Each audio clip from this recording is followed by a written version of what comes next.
आमच्या आदिवासी समाजाबद्दल सगळ्यात पहिली गोष्ट म्हणजे आदिवासींचे जातीचे दाखले, तो सगळ्यात मोठा प्रश्न आहे. आमच्या आदिवासी समाजापैकी जे दाखले त्यांना भेटत नाही. 1960 साली आपल्या महाराष्ट्राची निर्मिती झाली. त्याच्या अगोदरपासूनचे 1950चे पुरावे देत असाल तर तुम्हाला जातीचे दाखले मिळणार. ही जी संभावना आहे त्याला मी विरोध करतो, कारण आदिवासींचा आणि 1950चा का पुराव्याचा काय प्रश्न नाही.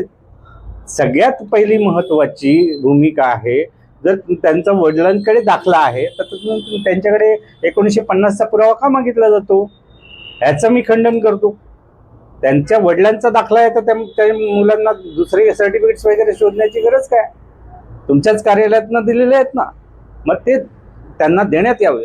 आणि खूप किचकट प्रश्न करून ठेवलाय आदिवासीच्या दाखल्याचं. आम्ही मागणी करणार आहेत आणि आम्ही ह्या पद्धतीने आदिवासींचे अर्ज स्वीकृत करणार आहेत, जेणेकरून आदिवासींना आपला अर्ज करण्यास मुभा मिळावी आणि आमच्या आदिवासी विकास संस्थेतर्फे कार्यालयातून हे अर्ज आम्ही स्वीकृत करून त्यांना सर्टिफिकेट देण्यात येईल की त्या पद्धतीने त्यांचं ह्या पद्धतीने आम्ही माननीय आपले जे CM साहेब आहेत देवेंद्र फडणवीस साहेब, त्याच्यानंतर एकनाथ शिंदे साहेब, महसूल मंत्री साहेब यांच्याकडे हे अर्ज सगळ्यांचे लिखित स्वरूपात घेण्याचं कार्य आपल्या कार्यालयातनं चालू होणार आहे. आणि जेणेकरून आम्ही मागणी करू की आमचे आदिवासींचे जे जातीचे दाखले आहेत त्याच्या सवलती व्यवस्थित रीतीने मिळाव्या. मुंबई हे क्षेत्र नाही का, तर मुंबईतलं क्षेत्र आहे ना, मग मुंबईतले आदिवासी नाहीत, ते आदिवासी आहेत. आम्ही आदिवासी आहोत, मग आम्हाला आमचा हक्क भेटला पाहिजे.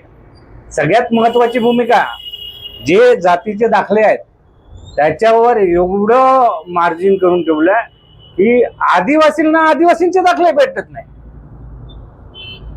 तर ह्याचा आम्ही कडकडून विरोध करतो ना. सरकारी निमसरकारी कामासाठी जर तुम्ही आदिवासी असाल तर पहिला कास्ट सर्टिफिकेट मागतात. तुमच्याकडे कास्ट सर्टिफिकेट आहे का, तर तुम्ही त्या योजनांचा लाभ घेऊ शकतात. मग ते जे जातीचे दाखले आहेत ते देण्याचा अधिकार आमच्यापासून का हिरवला जातोय? त्याच्या जन आंदोलन करू, उपोषणाला बसू, पण कायद्याच्या माध्यमातून. सरकारच्याच विरोधात उपोषण करावं लागेल. पण पहिला मागणी केली जाईल, आपण अर्ज करून मागणी केली जाईल. जेवढे पण आदिवासींना मी रिक्वेस्ट करेन की त्यांनी जेवढे जण आहेत तेवढ्यांनी, मुंबईतले नाही तर बाहेर जे कोणी असतील महाराष्ट्रातले जेवढे पण, त्यांनी आमच्याकडे येऊन फॉर्म भरून आम्हाला द्यावे, जेणेकरून आम्ही मागणी करू शकतो. आपली जी मागणी आहे ती समोर ठेवू शकतो आणि आपले जातीचे दाखले सुस्करपणे मिळावे म्हणून आपल्या शासनाकडे विनवणी करू शकतो. जय हिंद, जय महाराष्ट्र, जय भीम, जय बिरसा मुंडा, जय जोहार, जय आदिवासी.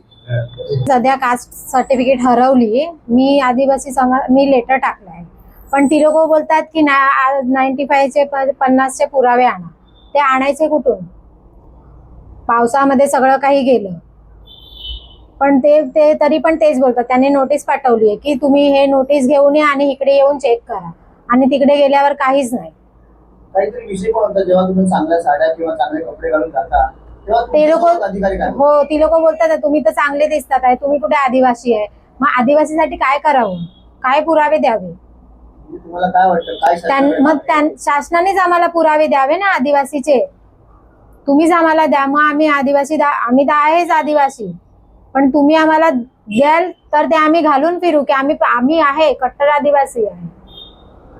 दत्ता भाऊने एक मोहीम छेडली आहे, त्याच्यामध्ये सर्व महाराष्ट्र सर्व आदिवासी इथे यावे, फॉर्म भरावे आणि त्यांच्यासाठी एकत्रित मागणी करावी. हो, त्यासाठी तुम्ही काय? त्याच्यासाठी पण मी त्यांच्या मते सहमत आहे की हे करावंच पाहिजे. कारण की खूप लोकांना शाळेत मुलांना त्रास होतो, शिक्षणासाठी कॉलेजमध्ये त्रास होतो की तुमचा कास्ट सर्टिफिकेट आणा तर आम्ही तुम्हाला हे करू, फी माफी करू. शाळेत पण तेच बोलणं जातं. म्हणजे हे शासनाकडनं आम्हाला जे आमचे हे भेटतंय, सवलत भेटते शासनाकडनं, ते आम्हाला द्यावी, हे मागणी आहे आमची. जय जवाहर, जय बिरसा मुंडा, जय आदिवासी समाज, जय वरमदेव, जय वरमदेव, जय भीम. जय भीम.